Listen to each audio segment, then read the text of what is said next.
मुक्तिबोध नई कविता के कवि हैं। इनका पूरा नाम गजानन माधव मुक्तिबोध था। इनका जन्म 13 नवंबर 1917 को श्योपुर गांव में हुआ, ग्वालियर में। आप जानते हैं कि ये मध्य प्रदेश में है। मृत्यु 11 सितंबर 1964 को हुई। आरंभिक शिक्षा हुई उज्जैन में। इंदौर के होलकर से इन्होंने बीए किया। पिता थे पुलिस इंस्पेक्टर, तो जाहिर है कि उनकी बदली होती रहती थी, तो उनके साथ ही मुक्तिबोध अपना निवास बदलते रहते थे। पढ़ाई का जो सिलसिला था वह टूटता और जुड़ता रहा। बाद में उज्जैन में मॉडर्न स्कूल में अध्यापक हुए। सन 1940 में सुजालपुर के शारदा शिक्षा सदन में शिक्षक हुए। वे 1945 में बनारस भी आए। वहाँ हंस के संपादकीय मंडल में शामिल भी हुए, लेकिन वहाँ से फिर वापस हुए जबलपुर और फिर नागपुर। नागपुर में बहुत कठिन दौर था। इनका जीवन बहुत मुश्किल दौर से गुजरा है, लेकिन जो सृजन का काम है, लेखन का काम है, वो नागपुर में ही ज्यादा हुआ है। वे नया खून नामक पत्रिका में लगातार लिखते रहते थे। 1954 में नागपुर विश्वविद्यालय से एमए किया और इसके बाद वे कॉलेज में लेक्चरर हुए राजनांदगांव में दिग्विजय कॉलेज में। शिक्षक जीवन पर खुद मुक्तिबोध ने लिखा है। जब वो हाई स्कूल में काम करते थे, स्कूलों में काम करते थे, उन्होंने लिखा है कि मालवे के एक औद्योगिक केंद्र में, जिसमें बड़े शहरों के गुणों को छोड़कर उसकी सब विशेषताएं हैं, यह बंदा रोज जिंदा रहता है। नियमानुकूल 12 बजे दोपहर स्कूल जाता है। लौटती बार अपने पैरों से अपनी सिगरेट पर ज्यादा भरोसा रखता हुआ घर की ओर चल पड़ता है। सांझ 7 बजे पान वाले की दुकान पर नित्य मिलता है। उज्जैन के फ्रीगंज में कहीं भी इस व्यक्ति को मटर गश्ती करते हुए आप पा सकते हैं। जाहिर है कि जो जीवन था स्कूलों का, उससे वे नाराज थे, बहुत खुश नहीं थे, उदास रहते थे। कहीं न कहीं मन में बहुत सारी बातें समाज से टकराकर, परिवार से टकराकर उनके पास आती थी और वे नए ढंग से सोचने के लिए विवश होते थे। उसी दौर में एक किताब इन्होंने लिखी, भारत इतिहास और संस्कृति। यह किताब मध्य प्रदेश के पाठ्यक्रम में लगी भी, लेकिन फिर सरकार ने ही लोक सुरक्षा कानून के तहत इसे अवैध भी घोषित कर दिया। जो कृतियां हैं, ये आश्चर्य है कि इतना बड़ा कवि और इतना बड़ा रचनाकार, और उसकी जो कृतियां छपती हैं वो उनकी मृत्यु के बाद छपती हैं। जो भी कुछ इन्होंने लिखा था, जीवन भर कोई भी कृति इनकी प्रकाशित नहीं हुई। चांद का मुंह टेढ़ा है 1964 में छप कर आई, जब इनकी मृत्यु हो चुकी थी। एक साहित्यिक की डायरी 1965 में आई। कामायनी पुनर्विचार आलोचना नामक पत्रिका में 1952 में यह छपा था।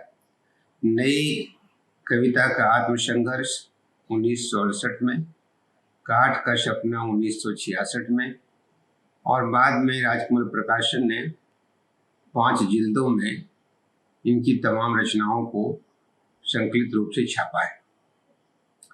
वैसे तो मुक्तिबोध मूलतः कवि हैं, नई कविता के, लेकिन उन्होंने महत्वपूर्ण आलोचनात्मक कार्य भी किया है। बल्कि कहिए कि आलोचनात्मक कार्य ज्यादा महत्वपूर्ण लगता है। उन्होंने एक तरफ प्रगतिवाद के कटमूल्यपन को रेखांकित किया और दूसरी तरफ नई कविता की हर्षोन्मुख प्रवृत्तियों की तीखी आलोचना की। वे बीच में खड़े थे। प्रगतिवाद जो मार्क्सवाद के आधार पर खड़ा हुआ था और वह इतना रूढ़ हो गया था कि मानव की जो अनुभूतियां थी वह व्यक्त नहीं हो पाता था। समाज के नाम पर एक तरह का कटकुल्लापन था, उसको उन्होंने रेखांकित किया और नई कविता में जो मनुष्य को गिराने वाली प्रवृत्ति है उसकी उन्होंने तीखी आलोचना भी की।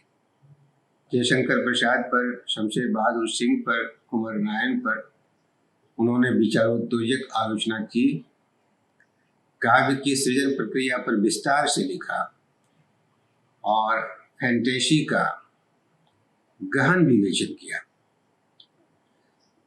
प्रसाद की उन्होंने तीखी आलोचना की है। कामायनी एक पुनर्विचार नामक जो पुस्तक है, काफी कठोर भाषा में और तथ्यात्मक रूप से विवेचित किया है। मार्क्सवादी आज्ञा के कारण उन्होंने न्याय नहीं किया है ऐसा लगता है, लेकिन जीवन दर्शन चाहे जितना भिन्न हो, रचना में मुक्तिबोध प्रसाद के ही कायल नजर जान पड़ते हैं। दार्शनिक पार्श्वभूमि का वही आग्रह, एलेगरी और फैंटेसी का वही आकर्षण, यथार्थ के प्रति वैसी ही आसक्ति, किंतु आदर्श का वैसा ही सम्मोहन। कविता और आलोचना में अगर मुक्तिबोध की विवेचना करें, जानने समझने की कोशिश करें, तो पता चलेगा कि उनका प्राण तत्व है निरंतर आत्मसंघर्ष। 1943 में जो तार सप्तक छप कर आया था, तो तार सप्तक के पहले कवि थे मुक्तिबोध, और ये तमाम कवि जो सातों कवि थे वे रास्तों का अन्वेषण कर रहे थे। मुक्तिबोध ने अपनी आलोचना में जड़ीभूत सौंदर्याभिरुचि और व्यक्ति के अंतःकरण के संस्कार में उसके परिवार का योगदान जैसे तथ्यों का उन्होंने उद्घाटन किया। मुक्तिबोध मानते हैं कि आज के वैविध्यमय उलझन से भरे रंग बिरंगे जीवन को यदि देखना है तो अपने व्यक्तिगत क्षेत्र से एक बार तो उड़कर बाहर जाना ही होगा। बिना उसके इस विशाल जीवन समुद्र की परिसीमा, उसके तट प्रदेशों के भूखंड आंखों से ओट ही रह जाएंगे। कला का केंद्र व्यक्ति है, पर उसी केंद्र को अब दिशा व्यापी करने की आवश्यकता है। प्रयोगवाद में देखा गया कि ज्यादातर कवि व्यक्तिगत जीवन में ही उलझे रहे। मुक्तिबोध ने कहा कि इस सीमा का अतिक्रमण करना पड़ेगा और समाज के पास जाना पड़ेगा। 1943 का ही दौर था कि उन पर मार्क्सवाद का असर हो रहा था और मार्क्सवाद में जो सपना है समाज को बदलने का, क्रांति का जो सपना है, वो कविता में और लेखन में वे देखने लगे थे। दरअसल मुक्तिबोध की कविता बनती है व्यक्तिक और सामाजिक छोरों के छूने के अंतर्द्वंद में। कवि के बेचैन मन की अभिव्यक्ति तार सप्तक में संग्रहित कविताएं अंतर्दर्शन, आत्मसंवाद, एक आत्म वक्तव्य में देखा जा सकता है। अंतर्दर्शन की पंक्तियां हैं। मेरा जग से द्रोह हुआ पर मैं अपने से ही विद्रोही, गहरे असंतोष की ज्वाला सुलग जलाती है मुझको, आत्मवंचना पीड़ित मेरा तिमिर मगन और बिंबित मुख पर। सिहर उठा मैं अश्रु मलिन मुख अपने अंतर के दर्शन कर। तो कवि आत्मसंघर्ष के दौर में है। एक आत्म वक्तव्य नामक कविता की कुछ पंक्तियां हैं। खूब कांट छाट और गहरी छील छाल, रंदों और असूलों से मेरी देखभाल, मेरा अभिनव संशोधन अविरत कर्मागत। तो जो परिवर्तन का जो दौर है, उनके अंदर का जो आत्मसंघर्ष है और उस संघर्ष की भावनाओं को बखूबी व्यक्त करती है ये पंक्तियाँ। यह जो सिस्टम है, ये जो व्यवस्था है, वह चक्करदार है और आदमी को निरर्थक करती रहती है। मुक्तिबोध लिखते हैं, इस संतलत में हर आदमी उचक कर चढ़ जाना चाहता है, हर एक को अपनी अपनी पड़ी हुई है, लेकिन इस रेल पेल में सब लोग कहीं जा रहे हैं, लेकिन कोई कहीं नहीं जा रहा। इस एहसास के साथ वे लिखते हैं, चांद का मुंह टेढ़ा है। चांद तो कवियों का प्रिय विषय रहा है, वे प्रेमिका के मुखड़े की तुलना चांद से करते रहे हैं, लेकिन मुक्तिबोध के चांद का मुंह टेढ़ा है, क्योंकि सिस्टम में लोग जो जा रहे हैं लेकिन कहीं पहुंच नहीं रहे। उस वक्त की मांग थी कि कविता का एक नए सौंदर्य शास्त्र का विकास हो। मुक्तिबोध की कविता तनी हुई है और गहरे आत्मसंघर्ष से जुड़ी हुई है। एक तरफ पूंजीवादी व्यवस्था, साम्राज्यवाद, नौकरशाह, अवसरवादी, बुद्धिजीवी, तो दूसरी तरफ संकल्प धर्म चेतना का रक्त प्लावित स्वर है, यानी सर्वहारा।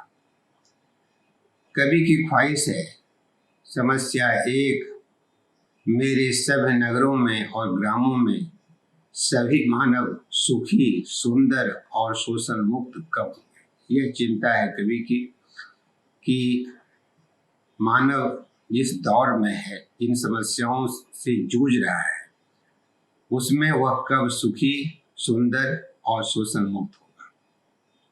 लेकिन दुर्भाग्य तो ये है कि जिन बुद्धिजीवियों के कंधों पर शोषण मुक्त समाज बनाने का दायित्व है, वह बुद्धिजीवी ब्रह्म राक्षस बन गया है। जिंदा रहने पर भी लोगों को यातना पहुंचाता है, मरकर और भी क्रूर हो जाता है।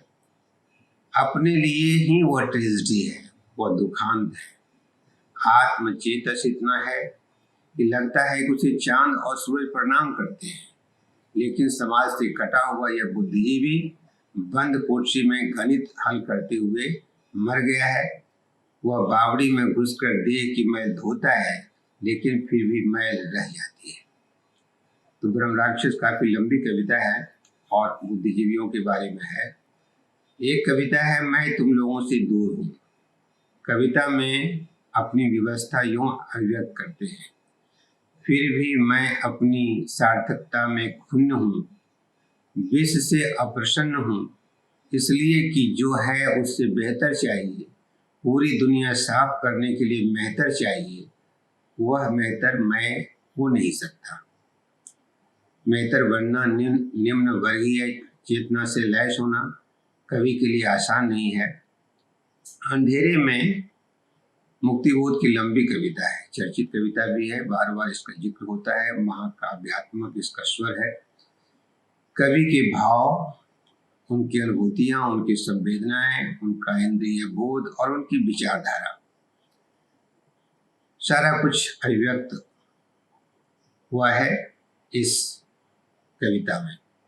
डॉक्टर बच्चन सिंह की टिप्पणी है, अन्य रचनाओं की अपेक्षा इस स्वप्न कथा में अलगाव के बिंदु कम है। बिंब और प्रतीक मालाओं के कारण दम और प्रकाश का द्वंद्व गहरा है। अंधेरा अवचेतन का भी है और पूंजीवादी व्यवस्था का भी। अंधेरे को तोड़ता हुआ प्रकाश इस कविता की वस्तु भी है और रूप भी। इस कविता की पंक्तियां हैं कुछ मुख्य। कविता में कहने की आदत नहीं, पर मैं कह दूं, वर्तमान समाज में चल नहीं सकता, पूंजी से जुड़ा हुआ हृदय बदल नहीं सकता। बुद्धिजीवी की हालत जन क्रांति के समय कैसी होती है, उनका चेहरा और चरित्र कैसा होता है, मुक्तिबोध इसका वर्णन करते हैं कि सब चुप, साहित्यिक चुप और कविजन निर्वाक, चिंतक, शिल्पकार, नर्तक चुप है। उनके ख्याल में यह सब गप है, मात्र किंवदंती। रक्तदायी वर्ग से नाभिनाल बद्ध ये लोग नपुंसक भोग सिरा जालों में उलझे। तो यह चरित्र है उनका कि यह वर्ग बुद्धिजीवियों का वह जुड़ा हुआ है रक्तदायी वर्ग से नाभि नाल बद्ध। मुक्तिबोध की कविताएं प्रतीकात्मक बहुत है और इसलिए समझने में सामान्य लोगों को कठिनाई होती है। औरांग उटांग, रावण, ब्रह्म राक्षस, फणिधर, चंबल की घाटी, अंधेरा आदि जो शब्द हैं वो प्रतीकात्मक रूप से ही व्यक्त हुए हैं। अंत में वे पंक्तियां जिनसे आज भी हिंदी कविता का वातावरण गुंजायमान होता है, मुक्तिबोध की पंक्ति है, अब अभिव्यक्ति के सारे खतरे उठाने ही होंगे, तोड़ने होंगे ही मठ और गढ़ सब, पहुंचना होगा दुर्गम पहाड़ों के उस पार, तब कहीं देखने मिलेंगी हमको नीली झील की लहरीली थाहें, जिसमें की प्रतिपल कांपता रहता अरुण का कमल एक धसना ही होगा, झील के हिमशीत सुनील जल में जादुआई झील को करनी ही होगी मेरी प्रतीक्षा। कवि की जो भाषा है वह भाषा जन भाषा नहीं है, जनता की भावनाओं की अभिव्यक्ति है, उनकी समस्याओं का चित्रण है, क्रांति के लिए एक सुचिंतित तरीका है, लेकिन भाषा वह जनता का नहीं है। बावजूद इसके कि मुक्तिबोध ने जो कुछ लिखा, जो कुछ समझा, जो कुछ व्यक्त किया, वह लंबे समय तक कायम रहेगा, क्योंकि उनके माध्यम से उस वक्त के समाज को समझने में सुविधा होगी। आप सारे लोग हम लोगों से जुड़े हुए हैं, आपको धन्यवाद वीडियो देखने के लिए, सब्सक्राइब करने के लिए आपको पुनः धन्यवाद।